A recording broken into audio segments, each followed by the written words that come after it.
ወኢየአምር ኀበ ወሰድዎ ወዴት እንደወሰዱት አላውቅም።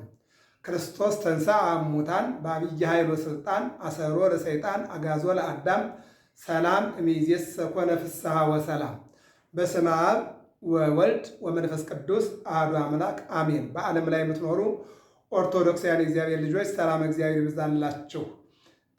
እንግዲህ ጌታችን መድኃኒታችን ኢየሱስ ክርስቶስ በራሱ ኃይልና ስልጣን ተነስቶ የመጀመሪያውን እሑድ ይትፌሳህ ብለን መዝሙረ ያሬድ አሳልፈናል።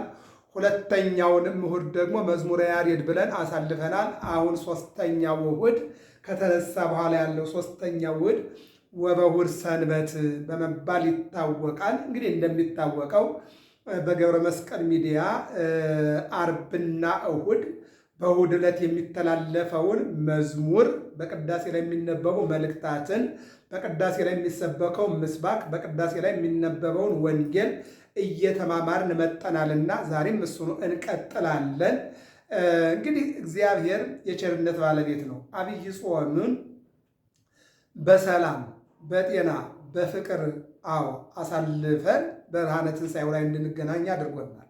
በዚህ በብርሃነ ትንሣኤው ደግሞ እንግዲህ 40ውን ቀን የምንማማረው ያው ግጻዊው በሰራውና ቅዱስ ያሬድ ባስቀመጠልን ሊቃውንት በቀመሩት መልኩ ሲሆን በዚህ ውስጥ ልንሰራው ማነው ልንረሳው የማይገባን ነገር ጌታችን መድኃኒታችን ኢየሱስ ክርስቶስ ከተነሳ በኋላ ለሴቶች፣ ለሐዋርያት፣ ለሰብዓ አርድእት፣ ለ36ቱ ቅዱሳት አንስት ተገልጦላቸው በአሉበት ቦታ ላይ 11 ጊዜ እንደታያቸውና ሰላም እያለ እንዳጽናናቸው ይልቁንም በዕለተ ሐሙስ እግራቸውን አጥቦ ጥምቀትን የፈጸመላቸው አምላክ በትንሣኤ ዕለት ደግሞ ሀብተ ክህነትን የሰጣቸው አምላክ ከዚያ ቀጥሎ ደግሞ ጥርጥር ያለውን ጥርጥሩ እንዲያስወግድ እምነት የጎደለውን በእምነቱ እንዲበረታ ይልቁንም የተበተኑት እንዲሰበሰቡ ያልጸኑት እንዲጸኑ ይልቁንም ደግሞ ከአንድ ቤት እንዳይወጡ እስከ ቢታንያ ድረስ እስከሚያደርግ እስከ 40ኛው ቀን ድረስ በአንድ ቤቱ ነው። የሉቃስ ማነው የሐዋርያት ሥራ ምዕራፍ 2 እንደምንመለከተው ሐዋርያት፣ ሴቶች፣ እመቤታችን፣ ሰብዓ አርድእት አንድ ላይ ሆነው ይጸልዩና ይማማሩ ይጠብቁ ነበር ይለናልና ቅዱስ ቃሉ። ስለዚህ ከትንሣኤው በኋላ ያለው እነሆ የኪዳን 7ቱ ኪዳናት የሚባሉ እነሱን ያስተምራቸው ነበረ ይለናል። በዛው ደግሞ እነሆ ምን አለ ማለት ነው እንግዲህ ስለ 7ቱ ኪዳናት በሚቀጥለው እንማማራለን። 7ቱን እያንዳንዳቸው እናያቸዋለን። አሁን ለጊዜው ግን 7ቱ ኪዳናትን እንዳስተማራቸው እንደገና ደግሞ የቅዳሴ ስርዓት፣ የዲያቆናቱ ስርዓት፣ የካህናቱ ስርዓት፣ የአባቶች ስርዓት፣ የምዕመናን ስርዓት፣ የወጣቶች ስርዓት፣ የሕፃናት ስርዓት በየአንዳንዱ እነሆ ደህና አድርጎ እንዳስተማራቸው የምናይበት አስተምሮ ነው ማለት ነው። ይሄ አሁን ያለንበት ዘመን ማለት ነው። ስለዚህ አሁን የምንማማረው ስለ ሶስተኛው እሑድ ወበእሑድ ሰንበት ነው። የምናስቀድመው መዝሙሩን ነው። ሊቃውንቱ መጀመሪያ በዜማ ይላሉ፣ ከዚያ በዝማሜ ይዘማሉ፣ ከዚያ በጸናጽል ይላሉ። ይህን ቃለ እግዚአብሔር እኛ ዘሩን እንልና ትርጉሙን እናመጣዋለን። ወበእሑድ ሰንበት ጌሰት ማርያም መግደላዊት በጽባሕ ኀበ መቃብር ይላል። እንዘ አዲ ጽልመት ወረከበት እምነቱ ተማፈ መቃብር ወበጽሐት ኀበ ስምዖን ጴጥሮስ ወኀበ ካልእ ረድ ዘያፈቅሮ ኢየሱስ ወትቤሎሙ ነስእዎ ለእግዚእ እሙስተ መቃብር ወኢየአምር ኀበ ወሰድዎ እንዘ አዲ ጽልመት ይልቁንም ነስእዎ ለእግዚእ እሙስተ መቃብር ወኢየአምር ኀበ ወሰድዎ እንዘ ይለውጹ ክልኤሆሙ ንቡረ በደሮ ለጴጥሮስ ዝኩ ካልእ ረድ ዘያፈቅሮ ኢየሱስ። ይሄ እንግዲህ እንደሚታወቀው ዘሩ ነው። ወበእሑድ ሰንበት ጌሰት ማርያም መግደላዊት በጽባሕ ኀበ መቃብር እንዘ አዲ ጽልመት ወረከበት እምነቱ ተማፈ መቃብር። ይልቁንም ወደ አማርኛው ስንመጣ በመጀመሪያው ሰንበት ገና ጨለማ ሳለ የመጀመሪያውን እሑድ ነው እንግዲህ ጌታ እንደተነሳ በዓርብ ተሰቅሎ የእሑዱን ትንሣኤ ነው የሚያመጣው።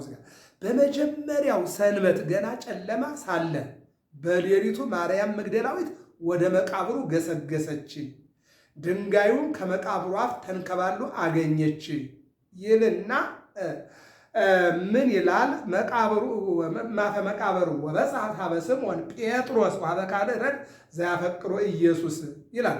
ከመቃብሩ አፍ ድንጋዩ ተንከባሎ አገኘችው። ወደ ስምዖን ጴጥሮስና ጌታ ኢየሱስ ወደሚወደው ሁለተኛው ደቀ መዝሙር ደርሳ ጌታዬን ከመቃብር ውስጥ አውጥተው ወስደውታል። የት እንደወሰዱት አላውቅም አለቻቸው ይላል። ወኢየአምር ኀበ ወሰድዎ እንዘ ይለውጹ ክልኤሆሙ በደሮ ለጴጥሮስ ዝኩ ካልእ ረድእ ዘያፈቅሮ ኢየሱስ ይለናል። ከዚህ በኋላ እሷ ምን አለች? ወዴት እንደወሰዱት ወዴት እንዳደረሱት አላውቅም ስትላቸው ሁለተኛውም እየሮጠ መጣ። አንድም ስምዖን ጴጥሮስና ዮሐንስ እየሮጡ መጡ። ሲመጡ ጌታ የሚወደው ጴጥሮስ እየሮጠ ሲመጣ ጌታ የሚወደው ደቀ መዝሙር እየሮጠ መጣ ይልና ጌታ የሚወደው ይህ ደቀ መዝሙር ከጴጥሮስ ቀድሞ ደረሰ ይላል። ይህን ነው ባለፈው ስንማማር በገብረ መስቀል ሚዲያ መጀመሪያ በግብረ ሕማማትና በተአምረ ኢየሱስ እንደምናየው ትንሣኤውን ያየች ድንግል ማርያም ናት የመጀመሪያው። ከዚያ ቀጥሎ ያየች ማርያም መግደላዊ ናት። የዮሐንስ ወንጌል ምዕራፍ 20 ቁጥር 15 እንመልከት። ከቁጥር 7 ጀምሮ ማንበብ ነው። ከቁጥር 7 እስከ 15 ባለው ቀጥላ እመቤታችን ቀጥላ ማርያም መግደላዊት። ከማርያም መግደላዊት ቀጥሎ ቅዱስ ያሬድ እንደሚነግረን ምን ይላል? ቀድሞ የደረሰ ጌታ የሚወደው ደቀ መዝሙር በመስቀል ስር ተገኝቶ እመቤታችን ባልደራ መልኩ የተሰጠው ይልቁንም 70 ዘመን ሙሉ የክርስቶስ መከራ እየታየው ባይኑ ቁጹረ ገጽ ተብሎ ፊቱ ጠቁሮ 70 ዘመን ሲያለቅስ የኖረ ሐዋርያ ማን ያርዳ የቀበረ ማን ያውራ የነበረ ነውና በ5 ሚስማር ሲቸነከር በአንድ ጦር ሲወጋ 6666 ግርፋት ሲገረፍ ጭንቅላቱን በበትር ሲቀጠቀጥ ራሱ ላይ አክሊል ብለው እሾህ ጉንጉን ሲያስቀምጡበት ይልቁንም ግንባሩን፣ ደረቱን፣ እጆቹን፣ እግሮቹን ሲወጉት ይልቁንም ጎኑን በጦር ሲወጉት ይልቁንም 6666 ግርፋት ሲገረፍ ይልቁንም ደግሞ ሐሞት ሲጠጣ ይልቁንም እጅና እግሩ የኋሊት ታስሮ በፍጥኝ ወደ መሬት ሲወድቅና ሲነሳ መስቀል ተሸክሞ ቀራንዮ ሲወጣ ተጠማው እያለ ወምጣጤ ሲሰጡት ስጋው አልቆ አጥንቱ ተፍቆ ይልቁንም ደሙ ፈሶ ያየ ዮሐንስ ወንጌላዊ ነው። ከማርያም መግደላዊት ቀጥሎ እሱ ደረሰ ይለናል። ስለዚህ እነሆ ምንድን ነው ወበእሑድ ሰንበት፣ በመጀመሪያው ሰንበት ገና ጨለማ ሳለ ጨለማ እንደሚታወቀው 5500 ዘመን የጨለማ ዘመን ነበረ እና ገና እነሆ የዓለም ደስታ ፈጽሞ ባልተነገረበት ሰዓት ይልቁንም ደግሞ አይሁድ ገና መነሳቱን ትንሣኤውን በገንዘብ ለመሸፈን ወዳና ወዲህ እየሮጡ ባሉበት ሰዓት ላይ ደቀ መዛሙርቱ ከመቃብር አወጣው ወሰዱት እየተባለ እንዲወራና ትንሣኤው እንዲሸፈን እያደረጉ ባሉበት ሰዓት ላይ ይልቁንም ደግሞ እሱም ደግሞ ገና ለሁሉም በአንድነት በተሰበሰቡበት ገና ትንሣኤውን ባላሳየበት ሰዓት ላይ በዚህን ጊዜ በጨለማ ማለት ይልቁንም ደግሞ ጨለማ የተረጋጋ 10 ሰዓት ከሌሊቱ 10 ሰዓት ስለሆነ በተረጋጋ ጊዜ ተነስቶ ትንሣኤውን ያሳየ አምላክ እነሆ በዚህን ጊዜ ማርያም መግደላዊት ወደ መቃብሩ ገሰገሰች። ምን እያለች? መሄዱንስ ልሂድ ድንጋዩን ማን ያንከባልልኛል እያለች ትሄድ ነበረ ይለናል ዮሐንስ ወንጌል። እንደምንመለከተው 5 ሆነው 4 በማቴዎስ ወንጌል፣ በማርቆስ ወንጌል፣ በሉቃስ ወንጌል በእነዚህ 4ም 5ም 2 ሆነው ሲሄዱ እናያለን።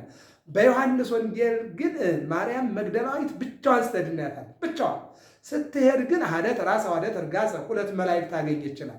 አንዱ ከላይ ነው፣ አንዱ ከታች ነው። እዚያ በማቴዎስ ወንጌል እንዳየነው የማቴዎስ ወንጌል 28:2 ላይ እዚያ አንትነሳ ይትፍራ ወይትደንግጻ፣ እናንተስ አትፍሩ አትደንግጡ፣ አስቀድሞ እንደተናገረ ተነስቷል ብሎ ከዚያም ቀጥሎ ደግሞ አንቆርቆራ ለይእዜም ድንጋዩን ገልጦ መቃብሩን አሳይቷቸው ሌሎቹ ገሸሽ ሲሉ ወይም አለፍ ሲሉ እሷ ግን በአትክልት ቦታ ላይ ሆና ትጠብቅ እንደነበረ ያየንበት የማቴዎስ ወንጌል ምዕራፍ 28 ነው።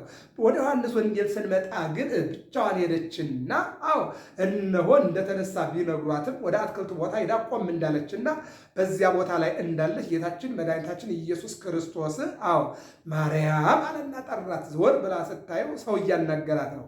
ጌታዬ ወስደውታል፣ አይተህ ከሆነ ንገረኝ፣ ወዴት እንደሄደ አላውቅም አለች። ከሐዋርያት ጋር እንደተነጋገረችው በድጓው በዚህ ላይ ደግሞ ከመላእክት ጋር ተነጋግራለች። ከመላእክት ጋር ተነጋግራ ውጤት ባጣመጣ ጌታ መጣላት። ከዚህ በኋላ አይተህ ከሆነ ንገረኝ። ወመሰላላቲስ አቃቤ ገነት የአትክልት ጠባቂ መስሏት ነበርና ካየህ ንገረኝ፣ ጠፍቶብኛል፣ ወዴት እንደወሰዱት አላውቅም ብላ ስትጠይቀው ማርያም አለና በእውነተኛ ድምፁ በዚያ በነበረው ሲጠራት አዎ ተምዘገዘገችና ልትነካው ስትል አትንኪኝ አላት። ገና 40 ቀን ከእናንተ ጋር እቆያለሁ፣ ኪዳን አስተምራችኋለሁ፣ ስርዓት አስተምራችኋለሁ። ሀበ አምላኬ ወአምላክክሙ ወደ አምላኬ ወደ አምላካችሁ ወደ አባቴ ወደ አባታችሁ እስከማድርግ ድረስ ይቁንም ሁራን ግራን አርዳይ ከመተንሳይ እምነ ሙታን ከሙታን ተለይቼ እንደተነሳው ሂጂና ተናገሪ አላት። ከዚህ በኋላ እንግዲህ እንደተባለውም እሷም ቅዱስ ጴጥሮስም ዮሐንስም እመቤታችንም ሐዋርያት ባሉበት በጽርሐ ጽዮን ሄደው በአንድ በዝግ ቤት እንዳሉ ጌታ በመጀመሪያው ሰላም ለእናንተ ይሆናልና ገባ፣ አስታረኳችሁ አለና እፍ አለባቸው፣ ክህነትን ሰጣቸው። በዕለተ ሐሙስ ጥምቀትን አድርጎላቸው ልጅነትን ሰጧቸው ነበርና በዕለተ ትንሣኤ ደግሞ ክህነትን ስልጣንን ሰጣቸው። በዳግም ትንሣኤ ደግሞ ያላመነውን ቶማስን አሳምኖ አትጠራጠር አለና እነሆ ጌታችን የትንሣኤው ጌታ የትንሣኤው ባለቤት በኩረ ትንሣኤ ክርስቶስን ትንሣኤውን አሳየን ማለት ነው። ይህንን ነው እንግዲህ ሊቃውንቱ በሌሊቱ መጀመሪያ በዜማ ከዚያ ቀጥሎ ደግሞ በመቋሚያ በጸናጽል የሚሉት ቃለ እግዚአብሔር ይሄ ነው ማለት ነው።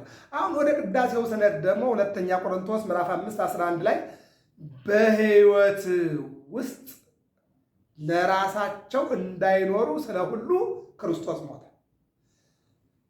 ቅዱስ ጳውሎስ በሌላም ተናግሯል። ምን አለ? ብኖርም ለክርስቶስ ነኝ፣ ብሞትም ለክርስቶስ ነኝ አለ። በሕይወት ውስጥ ለራሳቸው እንዳይኖሩ ስለ ሁሉ ክርስቶስ ሞተ። ሁሉም መኖር ካለበት ለሁሉ አብሮ መኖር፣ አብሮ መደሰት፣ አብሮ መሰደድ አጽናኝ ያዘነውን የሚያጽናና የሞተውን የሚቀብር የተሰደደውን የሚያጽናና መኖር ካለብን ስለ ሁሉ እንድንኖር ያስተማረበት ነው። ለዚህም ቅዱስ ጳውሎስ ብኖር ለእናንተ መልካም ነው፣ ለእኔ ግን ብሄድም ዋጋዬ በክርስቶስ ዘንድ ነው ብሎ ሲናገር እናያለን። እና የክርስቶስ መስቀል ላይ መንጠልጠል ለዓለም ሁሉ ነው የሚለውን ይተረጉማል። ሌላው ቅዱስ ጴጥሮስ 3:14 ላይ ያለው ምን ይላል? ያለ ነውርና ያለ ነቀፌታ ሆናችሁ ለዘለዓለም እነሆ እንድትከተሉ የሚለውን ቃል ይናገራል። ያለ ነቀፋና ያለ ነውር ሆናችሁ። ነቀፈታና ነውር የሚባለው በዚህ በሉቃስ ወንጌል ምዕራፍ 1 ላይ እንመልከተው። ምን ይላል? ያለ ነቀፋ እየሄዱ በእግዚአብሔር ፊት ምንድን ነበሩ? ጻድቃን ነበሩ። በማን ዘካርያስና ኤልሳቤጥ ባልና ሚስት ሆነው ሲኖሩ ያለ ነቀፋ እየሄዱ በእግዚአብሔር ፊት ጻድቃን ነበሩ። ሐናና ኢያቄም በትዳር ውስጥ ሲኖሩ ያለ ነቀፋ እየኖሩ በእግዚአብሔር ፊት ጻድቃን ነበሩ ይላል። እንዲሁም ደግሞ በቤተ ክርስቲያናችን ቅዱስ ወንጌል ላይ ሁሉ ጊዜ እንደሚናገረው ስጋና ነፍስ እንዳይነቃቀፉ፣ ስጋ ልብላ፣ ልጠጣ፣ ልልበስ ይመርብኝ፣ ነፍስ ደግሞ እንደ መላእክት ልኑር። ሁለቱን አንድ አድርጎ መጓዝ የሚቻልበትን ሕይወት እንዴት መጓዝ እንዳለብን ቅዱስ ጴጥሮስ የተናገረው ነቀፌታ እንዳይኖርባችሁ። ምክንያቱም እስመ ነፍስ ተሐድር በደም ነፍስ የምትኖረው በደም ነውና ስጋችሁም የዕለት ምግቡን የዕለት ልብሱን እንዳያጣ ነፍሳችሁም ደግሞ እነሆ ብቻ እንደ መላእክት ሁልጊዜ የምትዘምር ያለበለዚያ ግን ማዕከላዊ ነፍስንም ስጋንም ማዕከላዊ አድርጎ መጓዝ። ክርስቶስ ማዕከላዊ ነው። የብሉይ ኪዳን የአዲስ ኪዳን መካከለኛ ነው። እግዚአብሔርሰ ንጉሥ ውእቱ እምቅድመ ዓለም ወገብረ መድኃኒተ በማእከለ ምድር። እግዚአብሔርማ አንድም እግዚአብሔርስ ከዓለም አስቀድሞ ንጉሥ ነው፣ በማእከለ ዓለም ንጉሥ ነው፣ ዓለምን አሳልፎ ንጉሥ ነው። ይልቁንም ዓለምን ለማዳን ኢየሩሳሌም ወጣ ብላ በምትገኘው በቀራንዮ በመስቀል ላይ ተንጠልጥሎ ስጋውን ቆርሶ ደሙን አፈሶ ዓለሙን አዳነ ይለናል። ይህ እንግዲህ ቅዱስ ጴጥሮስ የተናገረው በቅዳሴው ላይ በእሑድ ሰንበት መዝሙር የሚነበበው ቃለ እግዚአብሔር ነው ማለት ነው። ወደ ምስባኩ እንሂድ። ይዜ ትስዕሮ ለገብርከ ይዜ ሰዓሮ ለገብርከ እንዳለ ቅዱስ ዳዊት ዛሬ አንድም ዛሬስ ባሪያህን ታሰናብተዋለህ እንዳለ ይልቁንም ደግሞ የስምዖን ጸሎት የካህኑ ስምዖን ጸሎት እነሆ ለራሱ ብቻ እንዳይደለ ሰው ንስሐ ገብቶ ስጋውን በልቶ ደሙን ጠጥቶ እነሆ መሰናበት እንዳለበት ሲያስተምረን እነ ማርያም መግደላዊት ሌሎቹም እነ ስምዖን ጴጥሮስ ተገንዞ ወደ መቃብር የወረደውን ስጋ ፍለጋ ነው በመንፈቀ ሌሊት የሄዱት። እኛ ደግሞ ዛሬ የተገነዘና የተቀበረ ሳይሆን በካህናት ተገንዞ በዲያቆናት የሚቀርበው ስጋውና ደሙን እንድንጠጣና ከሱ ጋር እንድንኖር ዮሐንስ ወንጌል ምዕራፍ 6 ቁጥር 56 ቁጥር 45 ላይ ስጋዬን የበላ ደሜን የጠጣ ከኔ ጋር ይኖራል፣ እኔም ከእርሱ ጋር እኖራለሁ። አማን አማን እብለክሙ ዘይበላ ሥጋዬ፣ እነሆ እውነት እውነት እላችኋለሁ ስጋዬን ያልበላ ደሜን ያልጠጣ የዘላለም ሕይወት የለውም። አንድም አማን አማን እብለክሙ እመ ኢበላዕክሙ ሥጋሁ ለወልደ እጓለ እመሕያው ወኢሰተይክሙ ደሞ አልብክሙ ሕይወት ዘለዓለም። የሰው ልጅን ሥጋውን ካልበላችሁ ደሙን ካልጠጣችሁ ሕይወት የላችሁም እላችኋለሁ። ቅዱስ ያሬድ ደግሞ በዝማሬው እንዲህ ይላል፣ ዘኡህበክሙ አነ፣ እኔ የምሰጣችሁ ኅብስት መድኃኒት ነው፣ እኔ የምሰጣችሁ ደመ መለኮት ደግሞ ለሕይወት ነውና ሥጋዬን ለመብላት ደሜን ለመጠጣት ምክንያት አትፈልጉ አትሹ እያለ ሲናገር እንሰማዋለን ማለት ነው። ስለዚህ እነሆ እነ ማርያም መግደላዊት እነ ቅዱስ ጴጥሮስ እነ ዮሐንስ በሌሊት ሲሮጡ የምናያቸው ሲገሰግሱ የምናያቸው የተቀበረው ሥጋ በመስቀል ላይ የተንጠለጠለው የተገረፈው የተቸነከረው የተወጋው የተበሳሳው የተቆራረጠው ያ ወደ መቃብር የወረደው ያ ሰውነት ከ3 ቀን እነሳለሁ ብሎ እንደነበረ እውን ተነስቷል ወይስ አይሁድ አቃጥሎታል ብለው ሲሄዱ እንደተናገረ በመላእክት አንደበት የማቴዎስ ወንጌል ምዕራፍ 28 ቁጥር 2 ላይ እንደተናገረ ተነስቷል። የሉቃስ ወንጌል ምዕራፍ 24 ቁጥር 4 ላይ ደግሞ ምን ይላል? ሕያውን ከሙታን መካከል ለምን ፈለጋችሁ እንደተናገረ ተነስቷል ነው የሚለውና ስለዚህ እኛ ወደ መቃብር የምንፈልገው አምላክ የለንም። ወደ መቃብር የምናንከባለው ድንጋይ የለንም። ወደ መቃብር ሄደን ያልተከፈተ መቃብር የምናየው የለን። ዛሬ እኛ የምንሮጠው ለሥጋ ወደሙ ነው ማለት ነው እና ሥጋውን በልተን ደሙን ጠጥተን የመንግስቱ ወራሾች እንዲያደርገን የአምላካችን የእግዚአብሔር መልካም ፈቃዱ ይሁንልን። ይዜ የተነሳ ይቤ እግዚአብሔር ሬሲ መድኃኒት ተዋግር ቦቱ ቃለ እግዚአብሔር ቃል ንጹሕ ይለናል ምስባኩ። ዲያቆኑ መስቀሉን ይዞ የሚሰብከው ምስባክ ይህን ይናገራል። ይዜ የተነሳ ይቤ እግዚአብሔር ዛሬ እነሳለሁ አለ። መቼ? ዛሬ የመዳን ቀን ዛሬ ነው። የለውጥ ቀን ዛሬ ነው። የትንሣኤ ቀን ዛሬ ነው። የንስሐ ቀን ዛሬ ነው። አዎ ይዜ የተነሳ ዛሬ እነሳለሁ አለ እግዚአብሔር። ሬሲ መድኃኒት ተዋግር ቦቱ፣ ይልቁንም እነሆ መድኃኒት አደርጋለሁ። ምን አደርጋለሁ? መድኃኒት አደርጋለሁ። መድኃኒት ምን አይነት መድኃኒት? የዓለም መድኃኒት። ኢየሱስ ማለት መድኃኒት ማለት ነው። መድኃኒ ዓለም ማለት የዓለም መድኃኒት ማለት ነው። የማቴዎስ ወንጌል ምዕራፍ 9 ቁጥር 6 ላይ ሕሙማን ይፈቅድዎ ለዐቃቤ ሥራይ ወአቆጥዑ ያለ፣ የታመሙት ባለመድኃኒቱን ይፈልጋሉ፣ ያልታመሙት ያይደለ ዐቃቤ ሥራይ መጽአም ሰማየ ሰማያት፣ እውነተኛው መድኃኒት ከሰማይ መጣ ወረደ ብሎ ይነግረናል ማለት ነው። ስለዚህ ሬሲ መድኃኒት ተዋግር ቦቱ፣ እነሆ እገለጣለሁ። በምን? በመስቀል ላይ ቀራንዮ ላይ እገለጣለሁ። በመስቀል ላይ ዲያብሎስን አስረዋለሁ። በመስቀል ላይ በቀኝ በኩል የተሰቀለውን ወደ መንግስቴ ወደ ገነት ግባ እለዋለሁ።